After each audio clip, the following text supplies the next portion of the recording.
چل گیا, مجھے معاف کر دے. اللہ کہتے ہیں تو نے مجھ سے معافی مانگی, تیرے بچپنا کے گناہ, تیرے بچپن کے گناہ, تیری جوانی کے گناہ میں نے سارے قلم پھیر دیے, سب کو معاف کر دیا. معاف ہی نہیں کیا, بدلناہم سیئاتہم حسنات توبۃ نصوحا, تو نے سچی توبہ کی, دل سے توبہ کی. تیرا میرا ڈر تیرے دل میں, خوف تیرے دل میں آ گیا, میں نے جتنے تیرے گناہ تھے سارے کے سارے نیکیوں میں تبدیل کر دیے. کیسی تیری رب کے ساتھ رحیمی کتنی ہے, تیرے ساتھ شفقت کتنی ہے. تیرے آنے میں دیر ہو سکتی ہے, رب کے معاف کرنے میں دیر نہیں ہو سکتی. ایک صحابی رسول اللہ کے پیغمبر علیہ السلام کے پاس آیا. اللہ کے پیغمبر, قبر سے, حشر سے بڑا ڈر آ رہا ہے, کیف النجات, نجات کیسے ہوگی. آپ رسول اللہ صلی اللہ علیہ وسلم نے 3 باتیں فرمائی. فرمایا عقبہ ان 3 باتوں پہ عمل تو کر لینا, محمد کا رب تمہیں جنت عطا کر دے گا. یہ باتیں اس وقت نکلتی ہیں جب دل کے اندر اللہ کا ڈر آئے, دل کے اندر اللہ کا خوف آئے کہ میں نے اللہ کے سامنے زندگی کا حساب دینا ہے, میرا کیا بنے گا قیامت کو, حشر کو, قبر میں میرا کیا بنے گا. اللہ کی قسم پھر یہ کیفیت پیدا ہوتی ہے. جب یہ تیرے دل میں کیفیت یہ آ جائے گی, پھر اس وقت نماز پڑھ کے دیکھ, پھر اس وقت رکوع دیکھ, پھر اس وقت اپنا سجدہ دیکھ, تیرے یہ سجدے بھی بدل جائیں گے, تیرے رکوع بھی بدل جائیں گے. آپ علیہ السلام فرمانے لگے, پہلی بات امسک لسانک, اپنی زبان کی حفاظت کرنا. یہ زبان جو ہے نا, یہ بہت بگاڑ پیدا کرتی ہے. ابو بکر صدیق رضی اللہ عنہ, سیدنا ابو بکر صدیق اپنی زبان کو پکڑتے اور اس کو جھنجھوڑتے, کہتے ارے زبان اگر تو ٹھیک رہی تو ابو بکر کا جسم ٹھیک رہے گا, اگر تو بگڑ گئی ہو سکتا ہے کہ ابو بکر قیامت کے دن جہنم کا بالا نہ بن جائے. امسک لسانک, اپنی زبان کی حفاظت کر, کیونکہ زبان ایسی ہے جس سے تو نے جھوٹ بھی بولنا ہے, جس سے تو نے چغلی بھی کرنی ہے, جس سے غیبت بھی کرنی ہے. ہم نمازیں پڑھتے ہیں, صدقات بھی کرتے ہیں, خیرات بھی کرتے ہیں, لیکن کیا کرتے ہیں, سب کچھ جھولی میں جھاڑ کر کے کسی علماء کے, جس مولوی صاحب کے پیچھے نماز پڑھ رہے ہیں اس کی غیبتیں کر رہے ہیں, اس کی چغلیاں کر رہے ہیں, اس کی باتیں کر رہے ہیں. جس امام کے پیچھے نماز پڑھ رہے ہیں مصلی رسول میں, اس کے ساتھ محبت نہیں, اس کے پاس عداوت, اس کے ساتھ عداوت ہے, نفرت ہے, آپس کے اندر عداوت ہے, آپس کے اندر نفرت ہے. زبان کے یہ سارے بلاوے ہیں. اچھا اخلاق نہیں, اچھی زبان نہیں, زبان کا بول میٹھا نہیں. انسانیت پر رسول اللہ صلی اللہ علیہ وسلم نے اللہ کی قسم بڑی محنت کی ہے, بڑی محنت کی. اگر تیرے دل کے اندر انسان کی خیر خواہی نہیں ہے, تیری نمازیں, تیرے روزے, تیرے صدقات سب بیکار ہے. سب سے زیادہ اخلاق کی محنت کی. قیامت والے دن سب سے بڑا وزن جو ہوگا اعمال کا, وہ اچھے اخلاق کا وزن ہوگا. کبھی دیکھا ہے کہ میرا اخلاق کیسا ہے؟ ہمارے اخلاق ایسے ہیں, میرے سمیت ہم سب گنہگار ہیں. کوئی رشتہ دار آپس کے اندر لڑائی میں ہے, کسی کے ساتھ بولتا نہیں, وہ قیامت تک مر جائے گا لیکن اس کو معاف کرنے کا دل نہیں کرے گا. اللہ کے معاف کرنے سے اللہ فرماتے ہیں وہ تو نے معاف کر دیا, میں بھی تجھے معاف کر دوں گا. ہماری لڑائیاں, ہمارے جھگڑے کتنی دیر آپس کے اندر, اگر مسجد کے اندر 2-4 آدمی ہیں, وہ لڑائی کی ہے, وہ جھگڑا کیا ہے, بولنا ہی نہیں ہے. بھائی نماز تیری کس لیے ہے, روزہ کس لیے, پھر نماز بھی پڑھنا چھوڑ دے. 3 دن کے بعد اگر تو مسلمان ہے, اگر جائز غصہ ہے تو پھر ٹھیک ہے, اگر نجائز غصہ 3 دن کے بعد رکھا ہے, تیری نماز ہی اللہ قبول نہیں کرے گا. امسک لسانک, اپنی زبان کی حفاظت کر لو, اس زبان سے اپنا اخلاق ٹھیک کر لو, میٹھے بول لو, کسی کا دل نہ دکھانا, لڑائی نہ کرنا, جھگڑا نہ کرنا, گالیاں نہ نکالنا. امسک لسانک, پہلی بات اپنی زبان کی حفاظت کر لو. اور دوسری فرمایا ویسع بیتک, اپنے گھر کا بچھونا بن جاؤ. عقبہ اپنی دنیا کے کام کر, دنیا کے اندر وقت گزار, اپنا کاروبار کر, رزق حلال کما, تجھے کوئی پابندی نہیں ہے, رزق حلال کمانے سے کوئی پابندی نہیں ہے. ویسع بیتک, اپنا یہ کام کاج کر کے اپنے گھر کے اندر آ جا, اپنی 4 دیواری کے اندر آ جا, تیرے 2 مسکن ہو, تیرا گھر ہو, عبادت کے لیے اللہ کا گھر ہو. وَيَبْكِي خَطِيئَتُكَ, وہ ڈر والی بات، اپنے گناہوں کو یاد کر کے اللہ سے ڈرتے رہنا. وَيَبْكِي خَطِيئَتُكَ، جب تجھے تیرے گناہ یاد آئیں، تیرے قدم پہ تیرے گناہ یاد آئیں. یہ میری بات نہیں، محمد الرسول اللہ صلی اللہ علیہ وسلم کی بات ہے. وَيَبْكِي خَطِيئَتُكَ، اپنے گناہوں کو یاد کر کے رویا کر. جب تیری دل میں یہ کیفیت ہوگی پھر تیری نمازوں میں، تیرے روزوں میں، تیرے صدقہ خیرات میں، تیری ہر چیز میں تجھے لطف آئے گا. جب تو اللہ سے ملاقات کا ارادہ کرے گا، لقاء اللہ، میں نے اللہ سے ملاقات کرنی ہے، ایک دن اللہ کے پاس جانا ہے، میرے اعمال ایسے ہوں، میرے اعمال اتنے اعلیٰ ہوں، جب اللہ کے سامنے کھڑا ہوں اللہ کہے کہ یہ میرا بندہ آ گیا، اس سے میں راضی ہو گیا. امام زرع رضی اللہ عنہ بہت بڑے محدث گزرے ہیں، حدیث پڑھاتے تھے، قال قال رسول اللہ صلی اللہ علیہ وسلم پڑھاتے تھے. ایسا وقت آیا کہ آنکھوں کی بینائی چلی گئی، نبینے ہو گئے. پوچھنے والوں نے پوچھا، امام صاحب آنکھوں کی بینائی، آنکھوں کی روشنائی کہاں گئی جس سے ہمیں کالا کا اللہ رسول پڑھایا کرتے تھے؟ آج ان آنکھوں کی بینائی، ان کی روشنائی نظر نہیں آ رہی. عینان جمیلتان، وہ دو خوبصورت آنکھیں کہاں گئی؟ آنکھوں کی روشنی کہاں گئی؟ امام صاحب بتلانے لگے، وہ لوگوں، یہ کوئی چوٹ نہیں آئی، کوئی موقعہ نہیں آیا، کوئی تکلیف نہیں ہوئی، ایک ہی بات کی، یہ میری آنکھوں کی بینائی اللہ کے ڈر سے رونے کی وجہ نے میری آنکھوں کی بینائی ختم کر دی. اپنے گناہوں کو یاد کر کے اللہ کے ڈر سے رونے کی وجہ نے میری آنکھوں کی بینائی ختم کر دی. ہماری آنکھوں سے کبھی آنسو اللہ سے ڈر کے گرا ہی نہیں. امسک لسانک، اپنی زبان کی حفاظت کر لو. وَيَسْعَبَيْتُكَ، اپنے گھر کا بچھونا بن جا. وَيَبْكِي خَطِيئَتُكَ، جب تجھے تیرے گناہ یاد جس وقت جس گھڑی میں آئے اس کو یاد کر کے رویا کر. یہ دنیا کے اندر تیرا رونا بھی تجھے کام آئے گا، تیرا چیخنا بھی کام آئے گا، تیرا چلانا بھی کام آئے گا، تیری دعائیں بھی کام آئیں گی. اللہ سے حاجات کرے گا، اللہ تیری حاجات بھی پوری کریں گے، تیری ضروریات بھی پوری کریں گے. لیکن جب وہاں جائے گا کیفیت یہ ہوگی، یوم یفر المرء من اخیہ وامہ وابیہ وصاحبتہ وبنیہ. کوئی تجھے پوچھنے والا نہیں ہوگا، کوئی تیرا پرسان حال نہیں ہوگا، کوئی تیری مدد کرنے والا نہیں ہوگا. یوم یفر المرء من اخیہ، اپنے بھائی کے پاس جائے گا، کہے گا دنیا کی زندگی بیکار ہو گئی، دنیا کی زندگی کو میں نے سمجھا نہیں، دنیا کی زندگی کو میں نے سوچا نہیں، میں نے کھیل تماشا بنایا ہوا تھا، لیکن آج مجھے اس کی قدر کا پتہ چلا، آج مجھے اس کی قدر کا پتہ چلا. یوم یفر المرء من اخیہ، بھاگا جائے گا، اپنے باپ کی منتیں کرے گا، سماجتے کرے گا، ہاتھ جوڑے گا، روئے گا، چیخے گا. اگر ایک نیکی مل جائے، قرآن کہتا ہے میری بات نہیں ہے، قرآن کہتا ہے یہ کہے گا مجھے ایک نیکی مل جائے، میرا جنت جانے کا سامان بن جائے گا، میں جنت میں چلا جاؤں گا.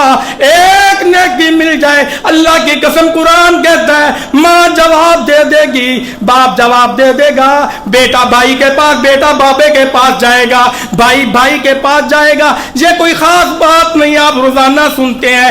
سورہ عبس 30واں پارہ ہے، کھول کے پڑھ لینا. اللہ فرماتے ہیں یہ جب یہ کہے گا جائے گا، ہائے واہ کرے گا، چیخے گا، چلائے گا، کوئی اس کو نیکی دینے کے لیے تیار نہیں ہوگا. کہے گا وہ نیکی مانگنے والے، ایک نیکی مانگنے والے، آج مجھے اپنی پڑی ہے، پتہ نہیں میرے ساتھ کیا بننے والا ہے، آج پتہ نہیں میرے ساتھ کیا بننے والا ہے. یوم یفر المرء من اخیہ وامہ وابیہ وصاحبتہ وبنیہ. آج مجھے اپنی پڑی ہے، پتہ نہیں میرے ساتھ کیا بننے والا ہے. یہ دنیا کی زندگی ہے، عارضی زندگی. اقترب للناس حسابهم وهم فی غفلۃ معرضون. 17واں پارہ ہے، قریب آ گیا ہے اب ان لوگوں کا حساب جنہوں نے اپنی منمانی سے زندگی بسر کی، اپنی مرضی سے زندگی بسر کی. وہم فی غفلۃ معرضون. دنیا کی زندگی کو اس نے کھیل تماشا بنائے رکھا. اس نے سوچا ہی نہیں میں ایک دن اپنے رب کے پاس جانا ہے اور رب نے مجھے ایک ایک چیز کا مجھ سے سوال کرنا ہے، میں سوالوں کے جواب دینے ہیں۔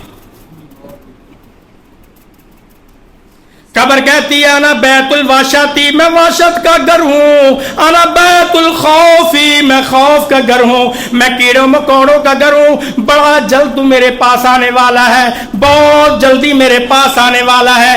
یاد رکھ لے اگر تو میرے پاس نیک عمل لے کے آئے گا، اللہ یوم قبر نورہ الروضۃ من ریاض الجنہ، میں تیرے لیے قبر جو ہے جنت کا باغ بن جاؤں گی، جنت کا باغیچہ بن جاؤں گی۔ یہ قبر تجھے روزانہ پکار پکار کے کہتی ہے انا بیت الواشتی انا بیت الخوفی، میں واشت کا گھر ہوں، میں خوف کا گھر ہوں، میں کیڑوں مکوڑوں کا گھر ہوں، میرے اندر سانپ بڑے ہیں، میرے اندر بچھو بڑے ہیں۔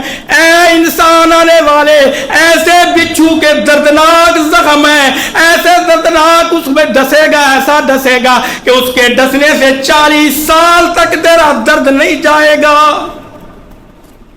تجھے میں اتنا دباؤں گی، اتنا دباؤں گی، اگر برے اعمال لے کے آیا، اللہ سے ڈر کے نہ آیا، اللہ سے خوف کھا کے نہ آیا، ایسا دباؤں گی، ایسا دباؤں گی، ایسا دباؤں گی، تیری پسلیوں کو توڑ کے رکھ دوں گی، تیری ہڈیوں کو توڑ کے رکھ دوں گی، تیری ہڈیاں ایسا دباؤں گی، تیری ہڈیاں بھی ٹوٹ جائیں گی، تیری پسلیاں بھی ٹوٹ جائیں گی۔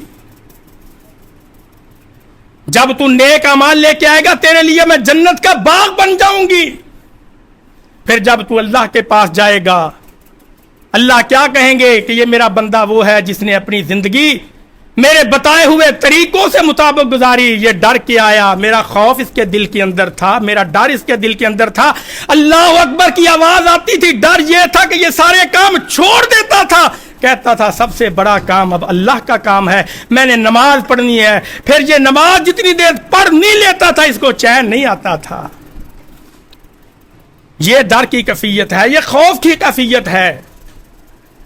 یہ اللہ کے پاس جائے گا، اللہ کہیں گے یا ایتھا النفس المطمئنہ فلا خوف علیہم ولا هم یحزنون، اب تجھے کوئی ڈر نہیں، کوئی غم نہیں۔